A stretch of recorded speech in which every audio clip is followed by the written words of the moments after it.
Bonjour à tous, bienvenue sur Je Tulie. Tout d'abord une bonne année à tous et c'est reparti pour des vidéos de découverte des nouveautés en littérature jeunesse. Alors aujourd'hui je vais vous présenter un joli album d'hiver en fait qui est paru aux éditions de l'École des loisirs dans la collection Pastel, qui s'intitule Le renard et le lutin, écrit par Astrid Lindgren et Eva Eriksson. Voilà, c'est une histoire d'hiver, une histoire de Noël. Je l'ai reçue un peu tard, donc j'ai pas pu vous la présenter avant les fêtes, mais j'imagine que chez vous, ça doit se passer un peu comme chez moi, c'est-à-dire que les enfants adorent lire des histoires de Noël tout au long de l'année. Il n'y a pas forcément de saison pour les histoires. L'important, c'est de passer un bon moment. Et là, on a un très joli album, donc on va découvrir ça tout de suite. Le renard et le lutin. On a donc un très joli album à la couverture, je ne sais pas si vous allez le voir, qui est un peu brillante, qui est vendu au prix de 13 €. Très jolie édition avec ici l'armure un peu tissu.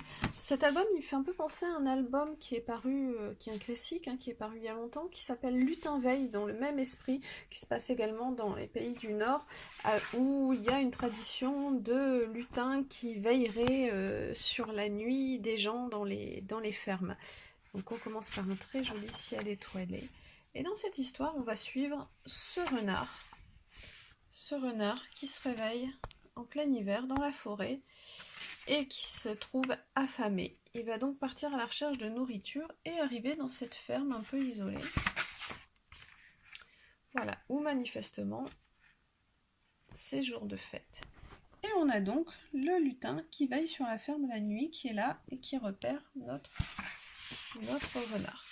Alors, on a à la fois une illustration qui est très classique, mais quelque chose qui est aussi contemporain. Vous voyez les références, là, les enfants, ils jouent avec des jouets tout à fait modernes, en fait. Donc, c'est vraiment une histoire qui va être intemporelle, puisqu'on va pas pouvoir vraiment la situer dans le temps. Donc, on a une troupe d'enfants qui jouent autour du sapin.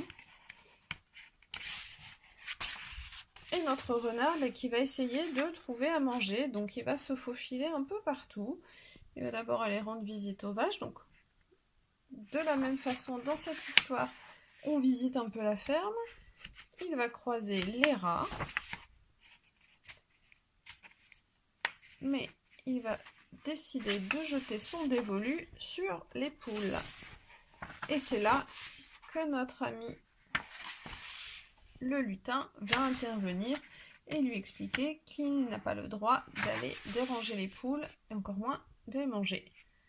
Donc le lutin comprend néanmoins que notre ami renard a faim. Et du coup, comme les enfants, manifestement traditionnellement, préparent de la bouillie tous les soirs pour le lutin de la ferme, et ben, du coup, ce soir-là, le lutin partage sa bouillie et son gâteau avec notre ami le renard, qui s'en trouve rassasié et peut donc s'en retourner dans sa forêt. On a une histoire très classique, mais très classique et très sympa. Le genre d'histoire complètement intemporelle qui va être très rapidement classique. Je vérifie. Oui, voilà, c'est une réédition. Donc en France, c'est bien sorti en 2018, mais c'est une histoire ancienne qui date de 1965 et qui est bien d'origine suédoise, comme je le pensais. Donc le renard et le lutin, une édition française d'une histoire très classique suédoise, une très belle histoire, c'est hyper moderne en fait, finalement, complètement intemporel. Les enfants, c'est le style de conte qu'ils vont aimer lire, relire, relire. Vous pourrez la garder, la lire à vos petits-enfants. Enfin bon, c'est pour moi un grand classique. N'hésitez pas, si vous croisez, que vous aimez ce style d'histoire, si vous cherchez un album sur le thème soit de Noël, soit de l'hiver, ça c'est super bien.